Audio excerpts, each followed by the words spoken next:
Hi. We wake up in the morning and we have our initial choices that we make. Go to the bathroom. Maybe we make coffee or tea. Whatever else we might think of doing or need to do to begin our days. And that makes sense. That's all right. We have rituals in the morning to begin our day in as positive light as possible. My recommendation is that one of those rituals that you participate in is coming to say hello to yourself.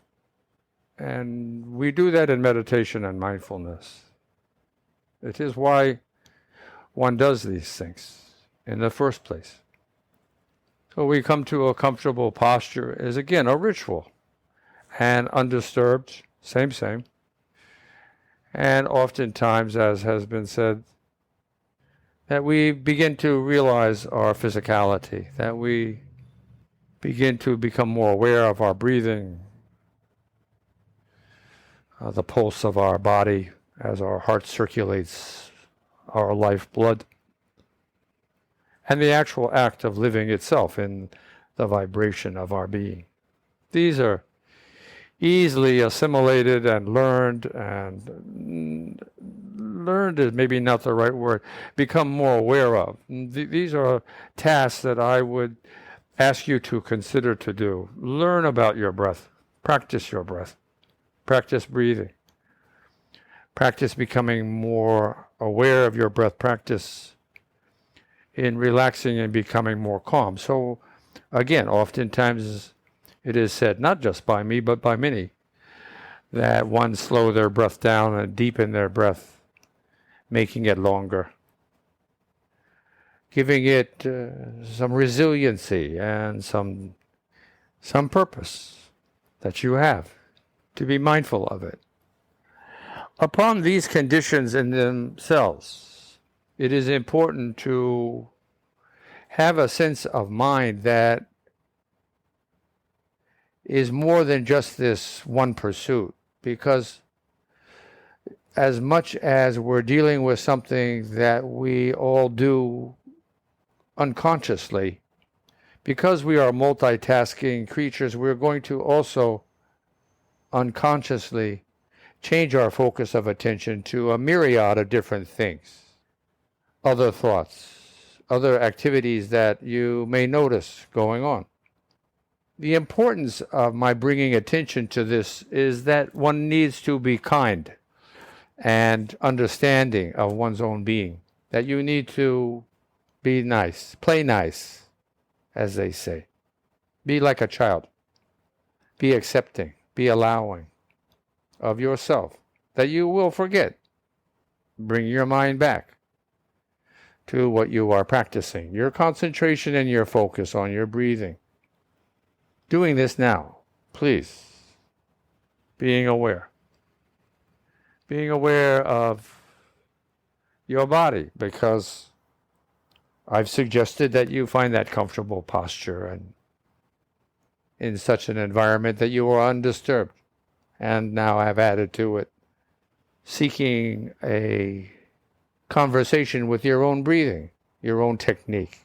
What is it that you are doing? I'm asking you now to even do more. What is it you are doing? What is going on when you breathe? What is the purpose of breath? Where does it come from? Where does it go in your body? What is the entire process? If you don't know, look it up or ask me. If you ask me, I will tell you, or at least give you my take on it. Doing this, please, now. Being present is also a part of all this. But this is a question of not being in the past or the future, but being here now means that you are concentrating and focusing upon these things that have been suggested. Feeling one's bodily temperature, feeling one's skin, our largest organ, feeling the breath as it enters your nostrils or lips and makes its way down to your lungs, feeling as it rises back up again. Now not laden with oxygen but carbon dioxide. This whole process. Again, do your research. Find out more about your own being. We are bundles of miracles. There is no doubts about this. It is what it is. And when we consider all of these processes and the process of life itself, our organism, our being Homo sapiens, we come to realize that there is so much going on. As we are considering these different items, these different data points, then we can also take this opportunity, besides being interested in the qualities of acquiring them or in heightening them, of understanding and compassion and empathy and kindness to ourselves, towards ourselves as well as others, then we can acquire and wish to attain a sense of humility in regard to ourselves. We are here now, bundles of miracles. It is the truth. And we can be humbled before this knowledge that we are speaking about, the purpose of this conversation, of the intricacies of the human evolution that's taken 1 billion years, culminating in you and I. Further, we can think of the evolution of creation. That's taken over 14 billion years of our time, the way we look at time, the way our planet revolves around our sun. But it's a benchmark, and it's fine. Thinking about these things and being humble towards that which we know exists and ourselves. It's important because it is a foundation. It is a foundational virtue or characteristic that allows us to acquire more. There's steps. This is a bottom rung. When we acquire humility, then we also can gain a sense of compassion and empathy as one or two particular types of virtues or qualities. But we can also find ourselves being more allowing because we realize we don't know everything. In fact, we are a very small part. Nonetheless, a point of energy, each of us, so valuable, and also, more than this, a part of creation itself. And you might say, in a sense, godliness. And it is spoken about in all the religions. It's not just me making this up. They pursued these thoughts on their faith alone and their own self-knowledge. And today we can even utilize science to back this up. We are all made of the same primordial energy, the whole universe. Having this sense of presence and understanding the miraculous nature of life and of being and of creation itself, we can take another step, and that is in being grateful that you and I have a chance to have this realization that we can illuminate ourselves with the knowledge that has been passed down and shared.